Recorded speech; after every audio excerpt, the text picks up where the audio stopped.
आप लोगों को मैं एक बड़ी अच्छी बात बताता हूं। तो उसमें वो ग्रह ही मजबूती और कमजोरी के रूप में आपसे वो निर्णय लिवाते हैं।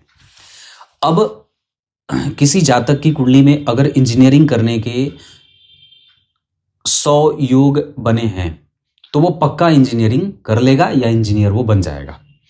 तो ऐसे ही आप जब किसी क्षेत्र का चयन करते हैं और उस क्षेत्र के लिए और उस क्षेत्र में सफल होने के लिए जितने योगों की उपस्थिति अनिवार्य है, अगर आपकी कुंडली में उतने योग उपस्थित हैं तो निश्चित रूप से आप वो बनने के लिए सोचेंगे भी और वो बन भी जाएंगे। लेकिन अगर वो योग उपस्थित नहीं है और आप सोच रहे हैं तो सोचेंगे कब, जब आपकी कुंडली में ऐसा कोई योग उपस्थित होगा। बात समझिए।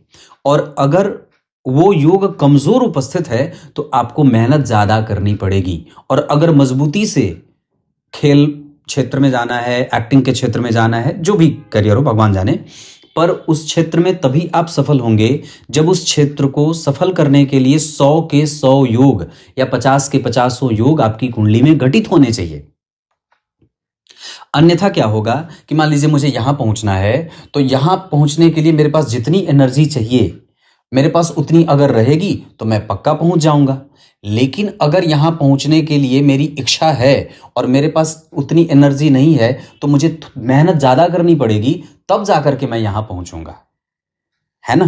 तो वैसे ही अगर किसी भी व्यक्ति की कुंडली में वो जो ध्येय है उसका, वो जो लक्ष्य बना करके चल रहा है, वो उसकी कुंडली के उपस्थित ग्रह ही उससे ऐसा विचार करवाते हैं कि मैं खिलाड़ी बनूंगा, मैं एमबीए करूंगा, मैं मैनेजमेंट करूंगा, मैं प्रोफेसर बनूंगा, मैं जो कुछ भी बने, तो वो उसकी कुंडली में उपस्थित ग्रह योग ही उसे से सोचवाते हैं और सफल वही करवाते हैं अगर मजबूत रहे तो। अगर कमजोर रहे तो खाली आपसे सोचवाते रहेंगे, मेहनत करवाएंगे पर सफल नहीं होने देंगे।